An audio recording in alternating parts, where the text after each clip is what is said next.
बहुत धन्यवाद, बहुत बहुत शुक्रिया।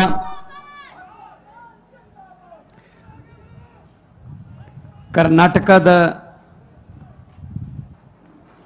ಜನತೆಗೆ ನಮಸ್ಕಾರ ನಮಸ್ಕಾರ ನಮಸ್ಕಾರ।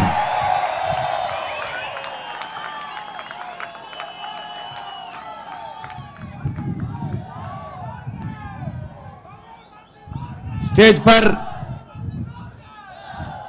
देश के एक ऐसे आम घर से निकले हुए कदम जिन्होंने करोड़ों लोगों को एक उम्मीद दी, बदलाव की उम्मीद दी, करप्शन फ्री समाज की नींव रखी। माननीय मुख्यमंत्री दिल्ली और आम आदमी पक्ष के नेशनल कन्वीनर अरविंद केजरीवाल जी, पृथ्वी रेड्डी जी, कर्नाटका की हमारी पूरी टीम जो दिन रात पर्दे के पीछे काम करती है, और आप रीढ़ की हड्डी आम आदमी पक्ष की, आम आदमी पार्टी की, दूर दूर से चलकर यहां पे आए वॉलंटियर वर्कर और आम आदमी पार्टी से प्यार करने वाले और कर्नाटका को नंबर 1 और देश को नंबर 1 देखने वाले, सबको यहां पे खुश आमदीद, वेलकम। जब मैं कर्नाटका आया तो मैंने बात की कुछ लोगों से, तो 10 सेकंड में ही समझ आ गया कि समस्याएं वही हैं जो पंजाब की हैं। किसान की समस्या वही है जो पंजाब की है। हमारे यहां गन्ने की खेती होती है, लेकिन जब से आम आदमी पार्टी की सरकार, अभी साल नहीं हुआ, 16 मार्च को साल होगा, हमने गन्ने के उत्पादों को कहा 300 करोड़ रुपया जो पिछली सरकारों ने नहीं दिया था, आते ही सबसे पहले वो दिया, और गन्ने का रेट 380 रुपए क्विंटल है। पंजाब में देश में सबसे ज्यादा रेट पंजाब में मिलता है, और मुझे पता चला यहां पे तो 200, 180, 220 तक मिलता है।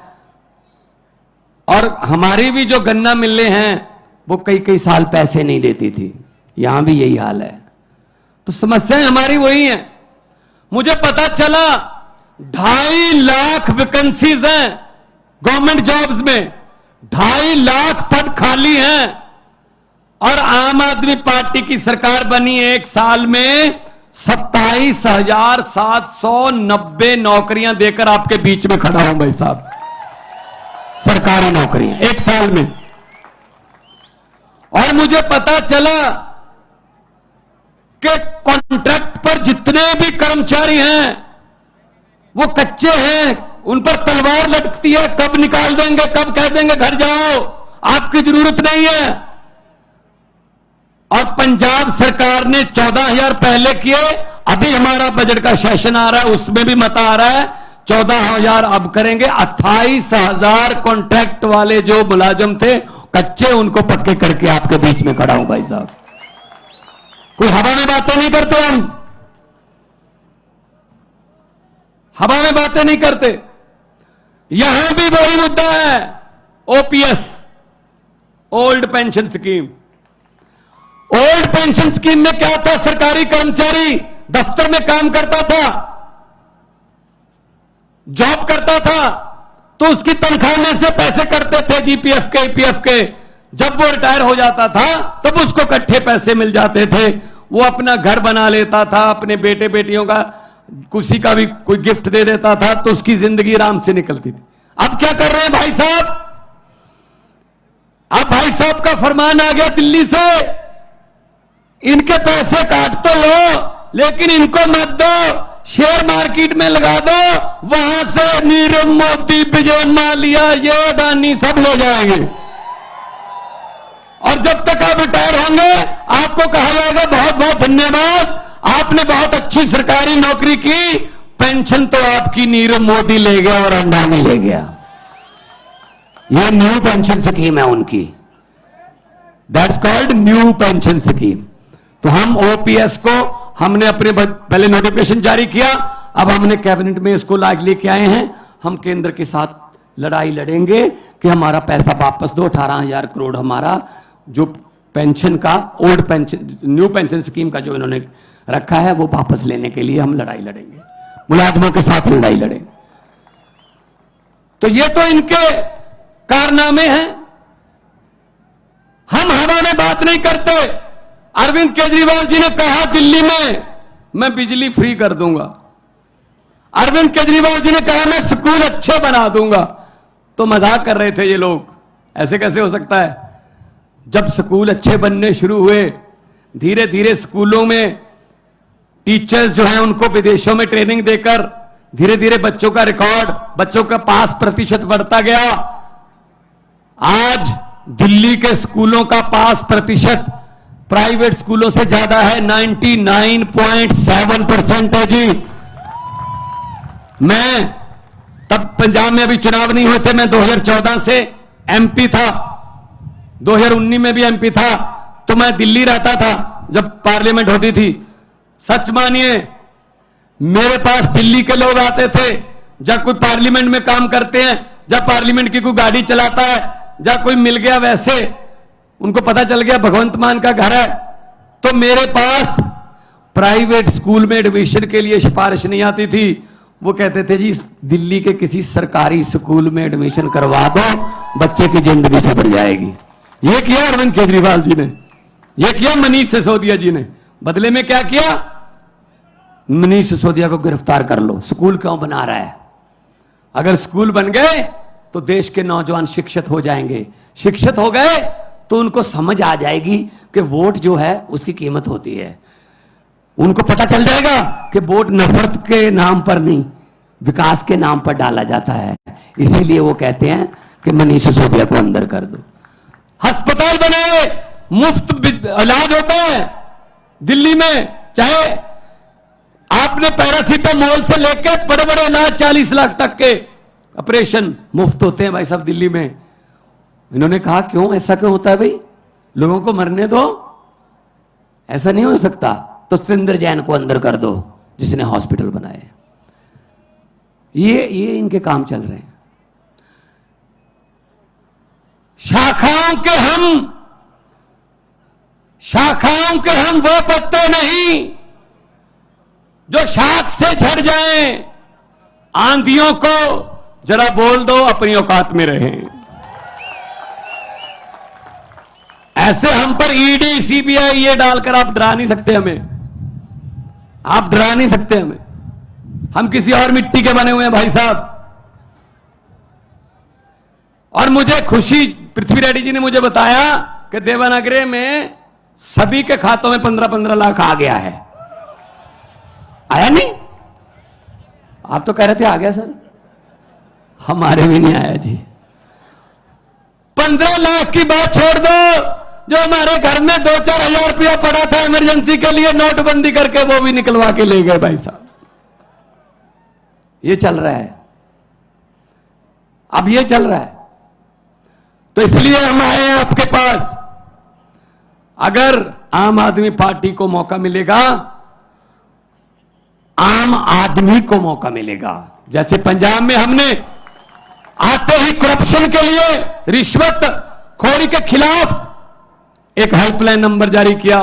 भाई साहब बड़े बड़े मंत्री जो बड़े बड़े पदों पर थे आज जेल की हवा खा रहे हैं। पंजाब में जाकर देखिए या पूछिए, अखबार पढ़ लीजिए, गूगल पे आप सर्च कर लीजिए। एक मंत्री ऐसा आया है हमारे पास जो कांग्रेस के समय मंत्री था, इंडस्ट्री मिनिस्टर था, उसके घर पे छापा मारा। बाकी चीजें तो चलो मिलेंगी, कोई रजिस्ट्रियां, कुछ कोई बैंक के लॉकर, ये वो। उसके घर से 2 नोट गिनने वाली मशीनें भी मिली हैं भाई साहब। ये नोट गिनने वाली मशीनें आम घर में रखता है कोई? ये सिर्फ लुटेरों के घर में ही हो सकती हैं बस, या बैंक में होती हैं, या रिश्वतखोरों के घर पे होती हैं नोट गिनने वाली मशीन। इसका मतलब उसका परिवार नोट गिन गिन के तंग आ गया। उसके परिवार ने कहा जी हमसे हर रोज नहीं गिने जाते, मशीन मंगवा लो। आज टीवी पर देख रहा था, इतने बड़े बड़े नोट के ढेर कर्नाटका में, विधायक के बेटे के घर से 8 करोड़ नहीं ना? किसका पैसा है वो? किसका पैसा है? टैक्स देते हैं, तुम्हारा पैसा है, जनता का पैसा है वो। हम टैक्स देते हैं। कुछ लोग सोच रहे होंगे भगवंत मान ये क्या कह रहा है, हम कब टैक्स देते हैं? भाई साहब टैक्स देते हो, आपको पता नहीं चलता। सुबह उठते हैं, चाय बनानी है, सिलेंडर का गैस का चूल्हा जलाना है, आपने लाइटर ऑन किया, टैक्स शुरू, गैस पे टैक्स है। चाय पत्ती डाली टैक्स, चीनी डाली टैक्स, दूध डाला टैक्स, उसके बाद फोन किया टैक्स, बेने डोसा खाया टैक्स, मक्खन पे भी है।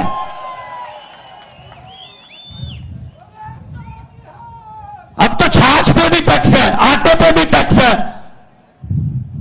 बाजार गए, मोटरसाइकिल लेके गए, डीजल पेट्रोल टैक्स, सब्जी लाए टैक्स, शाम को डिनर करके सोचते हो सोने से पहले शुक्र है अब कोई टैक्स नहीं है। नहीं नहीं, गलतफहमी में हो, ऊपर पंखा चल रहा है, टैक्स।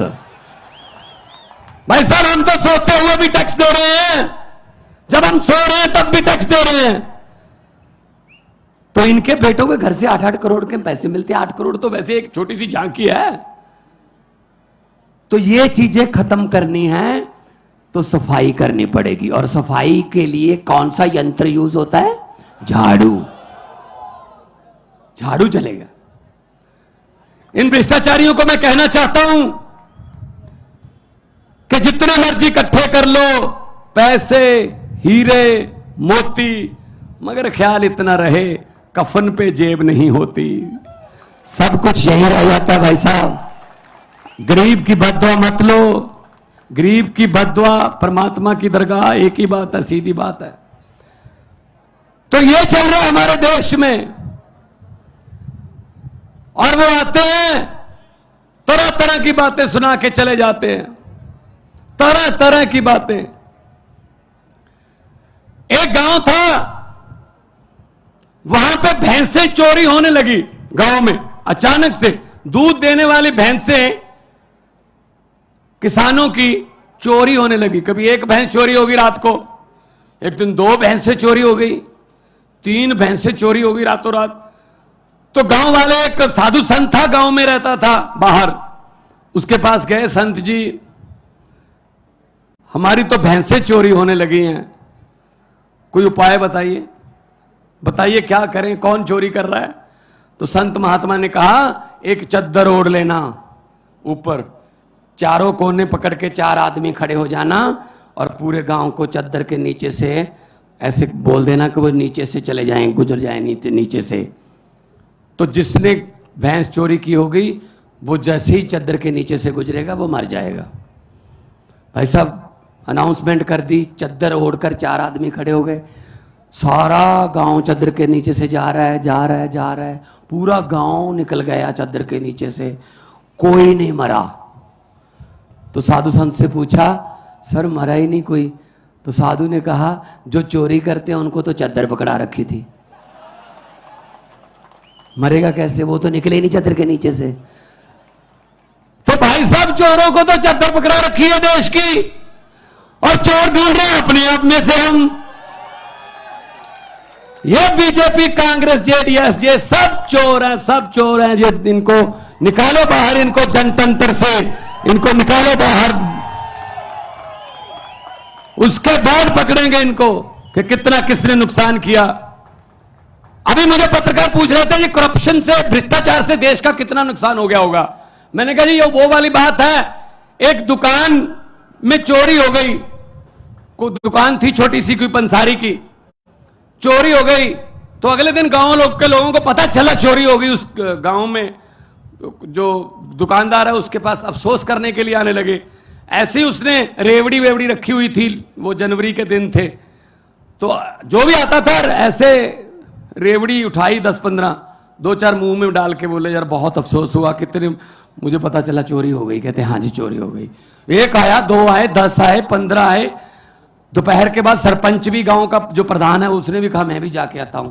उसने भी ऐसी रेवड़ी उठाई, 2-4 मुंह में डालकर बोले यार बहुत बुरा हुआ, चोरी हो गई। कितने का नुकसान हो गया होगा? वो दुकानदार बोला जी सरपंच साहब अभी तो नुकसान चल रहा है, जो भी आता है रेवड़ी खा के पूछ लेता है कितने का नुकसान हो गया। जब पूरा गांव अफसोस कर गया उसके बाद हिसाब लगाएंगे कितने की चोरी हो गई है। तो अब कैसे बता दें इस करप्शन से, भ्रष्टाचार से कितने का नुकसान हुआ? अभी तो नुकसान चल रहा है देश का। ये तो आम आदमी पार्टी की सरकार आएगी, अरविंद केजरीवाल जी प्रधानमंत्री बनेंगे, तब हिसाब लगाया जाएगा कि कितने की चोरी हो गई है और कितना भ्रष्टाचार हो गया है। ऐसा हिसाब नहीं लगेगा इसका हिसाब लगाने वाला चाहिए, और चाहिए भी IRS ऑफिसर, इनकम टैक्स के कमिश्नर रहे हैं, इनको सब पता है पैसा कहां से आता है और कहां जाता है। ये निकाल लेते हैं। जो पैसा छुपाना जानता है ना, तो इनकम टैक्स वाले निकलवाना भी जानते हैं कि कहां से निकलता है। तो मैं आपको यही बेनती करूंगा कि आप लोग इकट्ठे हो जाइए। जब लोग इकट्ठे हो जाते हैं, तो जब लोगों की आंधी तूफान बन जाता है, तो बड़े बड़े पेड़ जड़ से उखड़ के जो है उखाड़ के दो फेंक देते हैं, जैसे पंजाब में फेंके हैं। हम आपके साथ हैं। शहीदों की धरती, भगत सिंह और सुखदेव, और मैं उधम सिंह करतार सिंह सराबा की धरती से आया हूं। कर्नाटका भी वीरों की धरती है। हम लोगों ने देश के लिए, आजादी के लिए हमारे पुरखों ने अपनी कुर्बानियां दी हैं। इस आजादी को हम ऐसे किसी 2-4 परिवारों को सौंपने वाले नहीं हैं। ये देश किसी के बाप की जागीर नहीं है, ये 130 करोड़ लोगों का देश है। बहुत बहुत धन्यवाद, बहुत बहुत मेहरबानी। भारत माता की बोलो सोनिहाल।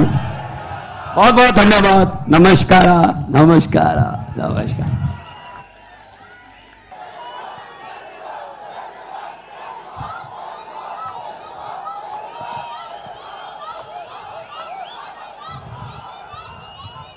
भारत माता की, भारत माता की, इनकलाब, इनकलाब, वंदे वंदे। नमस्कारा कर्नाटका। इतना अच्छा प्रदेश कर्नाटक, इतने अच्छे लोग, फिर भी कहते हैं 40% कमीशन वाली सरकार। आज कर्नाटक को इन नेताओं ने, इन पार्टियों ने पूरे देश में, पूरी दुनिया में बदनाम करके छोड़ दिया। कहते हैं 40% कमीशन वाली सरकार। मतलब कि कोई भी सरकारी काम होता है उसमें 40% कमीशन देना पड़ता है। ऐसा है क्या? अभी थोड़े दिन पहले अमित शाह जी आए थे, बड़ी बड़ी बातें, हमारी सरकार बना दो, हम भ्रष्टाचार दूर कर देंगे। उनको किसी ने याद दिलाया सर अभी आप ही की सरकार है, 5 साल से आप ही की सरकार है। ये जो कह रहे हो भ्रष्टाचार दूर कर देंगे, तो 5 साल से कर क्या रहे थे तुम यहां पे? और जैसे ही अमित शाह जी हवाई जहाज से उड़ के गए, अगले दिन उनकी पार्टी के नेता का एक बेटा 6 करोड़ रुपए के साथ पकड़ा गया। 8 करोड़ रुपए के साथ पकड़ा गया उनकी पार्टी का एक नेता। इसी जिले का अमित शाह जी की पार्टी का एक नेता का बेटा 8 करोड़ रुपए के साथ पकड़ा। अभी तक गिरफ्तार नहीं किया उसको, अभी तक उसको गिरफ्तार नहीं किया। हो सकता है अगले साल उसको पद्म भूषण का अवार्ड दे दें। बोलो, पूरे देश में कोई चोर, उचक्का, लुच्चा, लफंगा, बलात्कारी कुछ भी करके आता है अपनी पार्टी में शामिल करा लेते हैं लोग।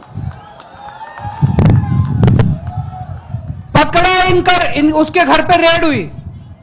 रेड में 8 करोड़ रुपए या 6 करोड़ रुपए जो भी मिला, पकड़ा गया। वो गिरफ्तार किया मनीष सिसोदिया को। बड़ी नाइंसाफी है है कि नहीं है? मनीष सिसोदिया के घर पे रेड मारी, कुछ नहीं मिला। बोले मनीष सिसोदिया 100 करोड़ खा गया, कभी कहते हैं 1000 करोड़ खा गया।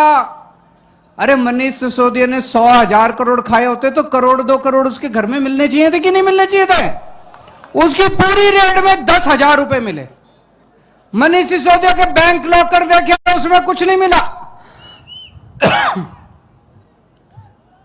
अभी 3 राज्यों के चुनाव हुए, नागालैंड, त्रिपुरा, मेघालय। चुनाव के नतीजे आए, 2 राज्यों में बीजेपी जीत गई, तीसरे में भी गठबंधन की उनकी सरकार बन गई। शाम को प्रधानमंत्री जी दिल्ली में अपने पार्टी हेडक्वार्टर में गए भाषण देने के लिए, विक्ट्री सेलिब्रेशन के लिए। विक्ट्री सेलिब्रेशन में भाषण दे रहे थे। उन तीनों राज्यों में, नागालैंड, मेघालय, त्रिपुरा, आम आदमी पार्टी नहीं लड़ी, हम चुनाव ही नहीं लड़े वहां पे। प्रधानमंत्री जी अपने भाषण में आम आदमी पार्टी का जिक्र कर रहे थे। डर लग रहा है मोदी जी को। आम आदमी पार्टी कहते हैं ये कट्टर ईमानदार लोगों से बच के रहना। बिल्कुल मोदी जी, बच के रहना इन कट्टर ईमानदार लोगों से, बड़े खतरनाक लोग हैं। कट्टर ईमानदार लोगों से बच के रहना। सुनना उनका उस दिन का भाषण, सुनना, कट्टर ईमानदार लोगों से बच के रहना। मैं प्रधानमंत्री जी को कहना चाहता हूं, आप बहुत बड़े आदमी हो, इस तरह से दूसरों से जलना ठीक नहीं है। आप जलते हो आम आदमी पार्टी से, जलन होती है आपको आम आदमी, जितनी तेजी से बढ़ रही है आम आदमी पार्टी। हमसे सीखिए, जैसे हम ईमानदार हैं आप भी ईमानदार बनिए। होना चाहिए कि नहीं होना चाहिए? दूसरों से अच्छी बात सीखनी चाहिए कि नहीं सीखनी चाहिए? हम ईमानदार हैं, हम कट्टर ईमानदार हैं। हम बोलते हैं हम कट्टर ईमानदार हैं, हमारे ऊपर आप रेड मरवाते हो, कुछ नहीं मिलता। आप भी ईमानदार बनो। आप क्यों नहीं ईमानदार बनते? पिछली बार मेरे को याद है 2018 में जब चुनाव हुए थे कर्नाटक में, प्रधानमंत्री जी आए थे। उस टाइम 20% की सरकार थी। प्रधानमंत्री जी बोले 20% की सरकार है, मुझे वोट दो, मैं सारा भ्रष्टाचार खत्म कर दूंगा, डबल इंजन की सरकार बना दो। लोगों ने सोचा ये प्रधानमंत्री बोल रहा है, सही बोल रहा होगा। लोगों ने डबल इंजन की सरकार बना दी। अरे डबल इंजन की सरकार में तो भ्रष्टाचार डबल हो गया, 20% से बढ़ के 40% हो गया आज यहां पे कमीशन है, डबल हो गया। पहले 20% था, अब 40% हो गया। इस बार डबल इंजन मत बना देना, अगली साल 80% हो जाएगा और उसके बाद तो सारा का 100% हो जाएगा। ये डबल इंजन की सरकार में पूरे देश में जाऊंगा, सबको कहूंगा ये डबल इंजन की सरकार मत बनाना। ये डबल इंजन का सरकार गलत है, नए इंजन की सरकार बनाना। आम आदमी पार्टी नया इंजन है, नए इंजन की सरकार बनाना। मुझे पता चला यहां पे ठेकेदार जितने हैं, जो ठेकेदार होता है, कॉन्ट्रैक्टर होता है, कॉन्ट्रैक्टर बेचारा डर डर के काम करता है। वो ऑफिसर से डरता है, सरकार से डरता है, नेता से डरता है, मेरा कुछ बिगाड़ देंगे, मेरा काम खराब कर देंगे, पेमेंट रोक देंगे, डर डर के काम करता है। 75 साल आजाद भारत के 75 साल में पहली बार हुआ कर्नाटक के सारे कॉन्ट्रैक्टर्स ने इकट्ठे होके प्रधानमंत्री मोदी जी को चिट्ठी लिखी कि सर हमसे 40% कमीशन मांग रहे हैं, हम काम कैसे करें। प्रधानमंत्री को चिट्ठी लिखी कि सर हमसे 2 साल से चिट्ठी लिख रहे हैं वो लगातार मोदी जी को। 2 साल से कर्नाटक के ठेकेदारों की एसोसिएशन चिट्ठी लिख रही है कि सर हमसे 40% कमीशन मांगते हैं, हम काम कैसे करें। मोदी जी का जवाब भी नहीं आया, कोई जवाब नहीं आया। फिर क्या हुआ, जो ठेकेदार एसोसिएशन का प्रेसिडेंट थे कंपन्ना 82 ईयर ओल्ड मैन, बुजुर्ग आदमी, 82 ईयर ओल्ड मैन, जिन्होंने चिट्ठी लिखी थी कि सर हमसे 40% कमीशन मांगते हैं, उन्होंने कमीशन तो नहीं रोकी, उन्होंने नेताओं को जेल नहीं भेजा जो पैसे मांग रहे थे, उन्होंने ऑफिसर्स को जेल, उन्होंने कॉन्ट्रैक्टर एसोसिएशन के प्रेसिडेंट को जेल भेज दिया। कंपन्ना साहब को 82-year-old man was sent to jail because he raised his voice against corruption. What kind of a government is this? Shameful.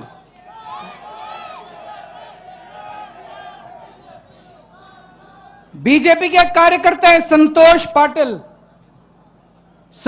Patil, उन्होंने बेचारों ने भ्रष्टाचार के खिलाफ आवाज उठाई, अपने नेताओं को लिखा, बड़े बड़े नेताओं को लिखा कि करप्शन बहुत हो गया कर्नाटक में, इसका कुछ कीजिए। उसको इतना हैरेस किया, ultimately Santosh Patil had to commit suicide. ये चल क्या रहा है कर्नाटक में? जितने प्राइवेट स्कूल्स हैं कर्नाटक के, पहली बार ये भी ऐसी ऐसी चीजें हो रही है कर्नाटक में जो पूरे देश ने नहीं सुनी। जितने प्राइवेट स्कूल्स हैं कर्नाटक के अंदर, प्राइवेट स्कूल्स की एसोसिएशन ने चिट्ठी लिखी है, उन्होंने आवाज उठाई है कि हमसे इतनी रिश्वत मांगी जा रही है, इतनी रिश्वत मांगी जा रही है कि अब हमसे स्कूल चलाना मुश्किल हो गया। स्कूलों से पैसे मांग रहे हो। हिंदू जो मठ हैं, हिंदू मठ को जो डोनेशन जाता है उनसे 30% कमीशन मांगी जाती है। हिंदू मठ की एसोसिएशन ने भी चिट्ठी लिखी कि हमारी डोनेशन में से 30% कमीशन हमसे मांगे। तुमने स्कूलों को नहीं छोड़ा, तुमने मठ को नहीं छोड़ा, तुमने कॉन्ट्रैक्टर्स को नहीं छोड़ा, तुमने किसी को नहीं छोड़ा, सब लोगों से लूट रहे हो। और प्रधानमंत्री जी को चिट्ठी लिख रहे हैं सब लोग, प्रधानमंत्री जी चुप हैं। प्रधानमंत्री जी क्या करते हैं? मनीष सिसोदिया को जेल में डालते हैं।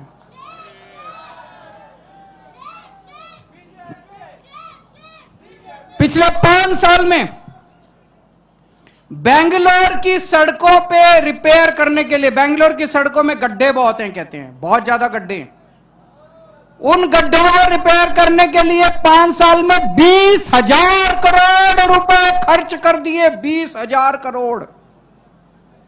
मुझे लगता है 20 गड्ढे भी रिपेयर नहीं किए होंगे। आज भी 100 लोगों की मौत हो चुकी है बेंगलोर के अंदर उन गड्ढों में गाड़ी के गिरने से। 20,000 करोड़ रुपया कहां गया? सारा पैसा लूट लिया इन लोगों ने। और यहां सब कुछ बिकता है।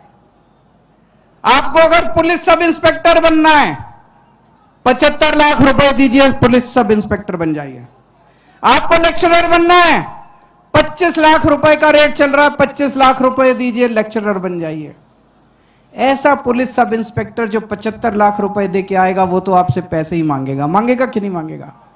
ऐसा लेक्चरर जो 25 लाख रुपए दे के आएगा वो आपके बच्चों को क्या पढ़ाएगा, आपके बच्चों का क्या भविष्य बनाएगा? यहां पे एमएलए बिकते हैं। 2-2 सरकारें एमएलए खरीदने। अभी किसी ने बताया, इन्हीं की पार्टी के एक एमएलए ने कहा है अगर आपके पास 2,500 करोड़ रुपए हैं तो आप सीएम बन सकते हैं। सफिशिएंट एमएलए खरीद सकते हैं, 2,500 करोड़ रुपए के अंदर आप सीएम। ये चल क्या रहा है? अब उठा के फेंक दो इन सारी पार्टियों को।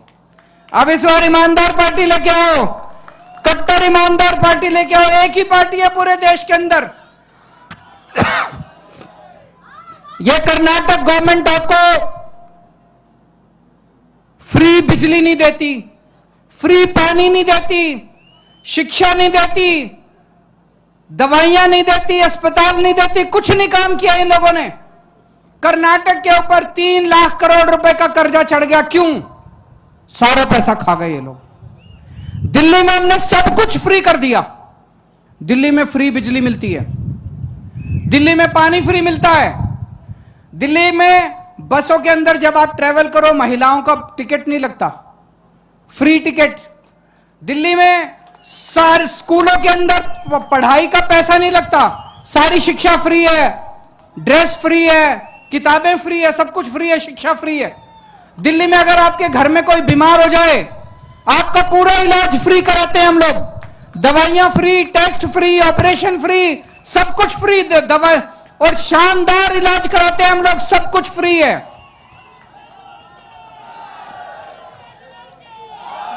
उस है पंजाब में बिजली फ्री कर दी अभी इन्होंने। पंजाब में बिजली फ्री हो गई है। पंजाब में हमने 27,000, अभी तो नई नई सरकार बनी है, मान साहब ने 27,000 बच्चों को सरकारी नौकरी दी है। दिल्ली में हमने 12 लाख बच्चों को नौकरियां दिलवाई हैं। 12 lakh, 1.2 million people have been given jobs in Delhi. Karnataka में कुछ नहीं करते, फिर भी 3 लाख करोड़ का कर्जा है। दिल्ली में हमने इतना कुछ कर दिया, उसके बाद भी हमारा प्रॉफिट में बजट है, हमारा लॉस नहीं है। क्यों? क्योंकि हमने करप्शन खत्म कर दिया। तो एक तरफ आपके पास 40% कमीशन वाली सरकार है, एक तरफ आपके पास 40% कमीशन वाली पार्टी है, एक तरफ आपके पास 0% कमीशन वाली सरकार है, 0% कमीशन वाली पार्टी है। आम आदमी पार्टी की सरकार बनेगी तो हम कर्नाटक में भी ईमानदार सरकार देंगे, करप्शन बिल्कुल जीरो करेंगे, जैसे पंजाब में करप्शन जीरो है। पंजाब में हमारा एक मंत्री गड़बड़ करते हुए पकड़ा गया, मान साहब ने अपने खुद के मंत्री को जेल भेज दिया। अभी थोड़े दिन पहले हमारा अपना एक एमएलए आम आदमी पार्टी का गड़बड़ करते हुए पकड़ा गया, मान साहब ने अपने एमएलए को भी पकड़ के जेल में भेज दिया। Zero tolerance. हम यहां पे पार्टीबाजी नहीं करते उनकी तरह। ऐसा नहीं कि केवल कांग्रेस वालों को, अकाली दल वालों को पकड़ के, जो भ्रष्टाचार करेगा, मेरा बेटा भी अगर कल भ्रष्टाचार करेगा वो जेल जाएगा। जो भ्रष्टाचार करेगा जेल जाएगा, जीरो टॉलरेंस। तो आम आदमी पार्टी की सरकार बनाइए, कट्टर ईमानदार सरकार बनाइए। कर्नाटक के लोगों में बहुत पोटेंशियल है। जैसा मान साहब ने कहा कि कर्नाटक देश का नंबर 1 स्टेट बन सकता है। जैसे दिल्ली में हमने बिजली फ्री की, ऐसे कर्नाटक में भी हम सबकी बिजली फ्री करेंगे। जैसे दिल्ली में हमने स्कूल अच्छे किए, हम आपके बच्चों के लिए शानदार सरकारी स्कूल बनवाएंगे पूरे कर्नाटक में। आपके बच्चों को अच्छी शिक्षा देंगे। मैं चैलेंज करता हूं बीजेपी और कांग्रेस को, एक लाइन ये बोल के दिखा दो अगर तुम्हारे में हिम्मत है कि हम अच्छे स्कूल बना के दिखाएंगे। वो बोल नहीं सकते। प्रधानमंत्री मोदी जी अपने मुंह से ये नहीं बोल सकते कि मैं अच्छे स्कूल बना के दिखाऊंगा। प्रधानमंत्री मोदी जी अपने मुंह से ये नहीं बोल सकते मैं अच्छे अस्पताल बनाऊंगा। बनाए नहीं उन्होंने, उनको बनाने ही नहीं आते। 30 साल से गुजरात में सरकार में, अभी गुजरात गया था, बुरा हाल है स्कूल और अस्पताल का। मध्य प्रदेश में इतने साल से इनकी सरकार है, बुरा हाल है स्कूल और अस्पताल का।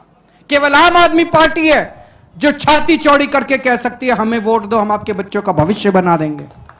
केवल आम आदमी पार्टी है जो कह सकते हैं हम आपके बच्चों को रोजगार देंगे।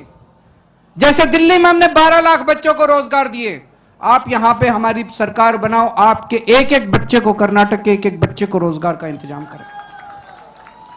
और जब तक रोजगार नहीं मिलता, जितने बेरोजगार बच्चे हैं सबको 3-3 हजार रुपए महीना बेरोजगारी भत्ता दिया जाएगा। आज सबसे ज्यादा, महाराष्ट्र के बाद सबसे ज्यादा सुसाइड किसान कर्नाटक के अंदर कर रहे हैं। तो आज हम आपको यकीन दिलाते हैं जितने आपके पेंडिंग लोन हैं उन सब लोन्स को माफ किया जाएगा। आपके लिए एमएसपी का इंतजाम किया जाएगा और किसानों की जितनी समस्याएं हैं उनको बैठ के समाधान करेंगे ताकि किसान इस कर्जे से मुक्त हो सके और दोबारा उनको कर्जा लेने की जरूरत ना पड़े। और भी बहुत सारे काम हैं, लेकिन सबकी शर्त एक है, कर्नाटक को भी अब एक कट्टर ईमानदार सरकार चाहिए। इन पार्टियों के भरोसे कुछ नहीं होने वाला। एक मौका दीजिए, अगर हम काम ना करें तो अगली बार आप हमें मौका मत दीजिएगा। भारत माता की। ਹੋਰ ਅਪਡੇਟ ਖਬਰਾਂ ਦੇਖਣ ਲਈ ਸਬਸਕ੍ਰਾਈਬ ਕਰੋ ਸਾਡਾ YouTube ਚੈਨਲ ਆਜ਼ਾਦ ਟੀਵੀ ਅਤੇ ਲਾਈਕ ਕਰੋ ਸਾਡਾ Facebook ਪੇਜ ਤੇ ਨਾਲ ਲੱਗੇ ਬੈਲ ਬਟਨ ਨੂੰ ਪ੍ਰੈਸ ਕਰੋ।